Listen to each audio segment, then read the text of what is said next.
I never thought I would be the kind of woman who lies. Not to my husband. Not to the man who once made me laugh so hard that my stomach hurt, who held my hand during sleepless nights when our son was sick, who built the bookshelves in our living room even though he hated carpentry. And yet there I was, a liar. Didn't start as a plan. Affairs rarely do. It began with loneliness, quiet and slow, like water seeping through a cracked roof. You don't notice it at first. You just wake up one day and realize the house smells of damp air, and the walls have changed color. Mark and I had been married for 18 years. We weren't unhappy, not in the way people usually are before things fall apart. We were simply numb. Our conversations had become practical, grocery lists, bills, schedules. Our evenings were silent, both of us staring into our phones, pretending we were tired rather than disconnected. Then came Daniel. He worked in the same building, tall, soft-spoken, with a kind of quiet energy that filled the air around him. First it was nothing. Small talk in the elevator. A shared cigarette during a break I didn't even want. But he really listened in a way Mark hadn't in years. I began to look forward to seeing him. To the spark that came from a glance, a shared joke, the brush of his arm against mine. It felt innocent enough until it wasn't. One evening, when rain was hammering against the office windows, he asked if I wanted to wait it out together in the cafe downstairs. I said yes. And that yes changed everything. We sat in a small corner booth, steam rising from our cups, and he told me about his failed marriage, about how he missed having someone who cared whether he came home or not. I told him things I hadn't told anyone, not even Mark. How I felt invisible. How I hated the silence in our kitchen. How sometimes I wanted to scream just to prove I still existed. That night when he touched my hand, it was as if a match was struck inside me. I didn't mean for it to happen. But once it did, I couldn't stop. The world outside our meetings became blurry. I lived from one moment with Daniel to the next, drunk on the thrill of being seen, desired, alive.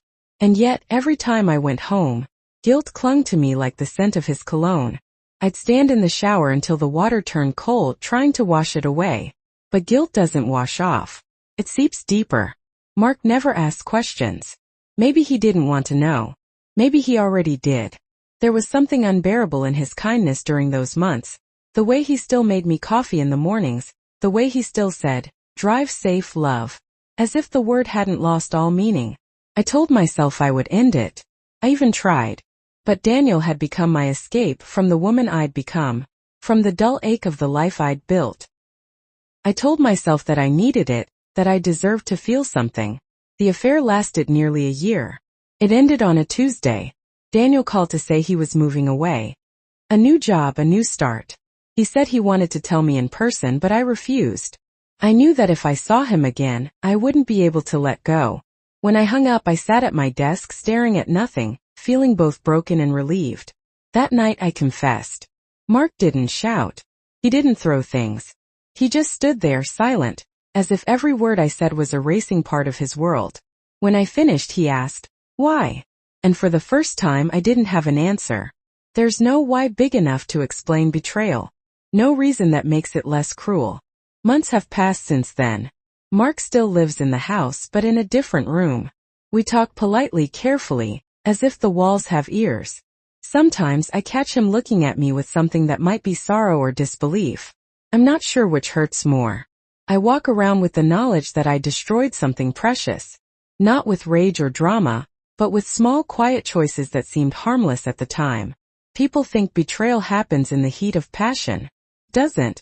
It happens in silence, when you stop reaching for the person next to you, when you start looking for warmth elsewhere. And if I've learned anything, it's this: you can rebuild trust, perhaps. But you can never unknow the moment you broke it. It's been a year since I told him the truth. A year since I watched his face turn pale under the kitchen light as the words slipped out of my mouth, words that felt like shards of glass. A year sounds long. It isn't. Time stretches differently when you live with regret. Some days it feels like yesterday, others like another lifetime. Mark still lives in the same house, though he moved his things into the guest room.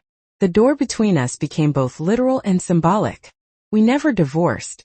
Maybe out of fear, maybe out of habit, or maybe because neither of us knew what to do with the wreckage. We coexist quietly. We talk about bills, groceries, appointments, The language of people who once loved each other but now communicate through politeness. There's no shouting, no accusations. Just a vast, calm silence, the kind that hums in your ears. I tried therapy for a while. The counselor said I needed to forgive myself. But how do you forgive a person you still have to wake up as every morning? It was early spring when the phone rang. Our son Alex called. He had been in a small car accident on his way to work, nothing serious, but they had taken him to the hospital for observation. My heart stopped for a second. When I arrived, Mark was already there. He stood by the bed, talking quietly to Alex, his hand on our son's shoulder, that same calm, steady gesture I had fallen in love with 20 years ago. For a moment I just watched them, the two people I loved most, together. And I realized how much of myself I had erased trying to find something I thought I'd lost. When Mark turned and saw me, there was a pause. Not hostility, just the awkwardness of two people who used to know each other's every thought, now unsure how to stand in the same room. "Hi," I said softly. He nodded. We both looked at Alex, sleeping now, breathing evenly. "He's okay," Mark said. "Just a mild concussion." I nodded and sat down beside him. For a few minutes we just sat there in silence, the machines beeping gently around us. Then he said, without looking at me, "You still wear that ring?" I looked down at my hand. The gold band had become almost invisible to me, part of my skin, part of the past I couldn't let go of. "I never took it off," I said. "I couldn't." He sighed, not angrily, not sadly, just tiredly. "I don't know what to do with that," he murmured. Neither did I. Weeks passed after that day.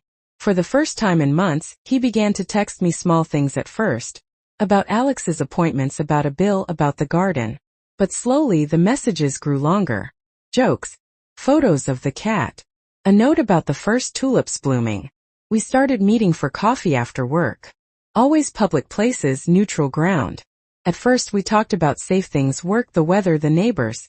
But every conversation seemed to brush against something heavier. One evening, I told him I'd stopped seeing Daniel long before he left.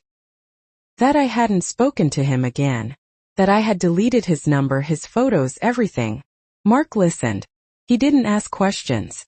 When I said, "I'm sorry," he just nodded and whispered, "I know." It wasn't forgiveness. But it wasn't rejection either. It was something in between, a quiet understanding that life doesn't fit neatly into words like right and wrong. Summer came. We were sitting in the garden one evening, the air heavy with the smell of grass. He poured me a glass of wine, an old habit, almost automatic. "Do you ever think about us?" I asked. He looked at me for a long time. "Every day," he said. Then, after a pause, "But it's not the same as." "It can't be. It's something else now." I nodded. "Maybe something quieter." He smiled faintly. "Maybe something truer." The light faded, and the garden filled with the hum of crickets. I felt a strange peace, fragile but real. Not the peace of forgetting, but of finally accepting that what's broken can still hold light. Sometimes when I lie awake at night, I think about that first spark with Daniel, that moment of reckless, aching life. I don't hate it. I don't glorify it either. It was human, weak, real. But now when I see Mark, the way he still waters the plants, the way he still hums when he cooks, I realize that love isn't about the fire. It's about what remains after the ashes. I don't know if we'll ever go back to what we were. Maybe we're not meant to. Maybe the point isn't to rebuild the same house, but to plant something new in the ruins.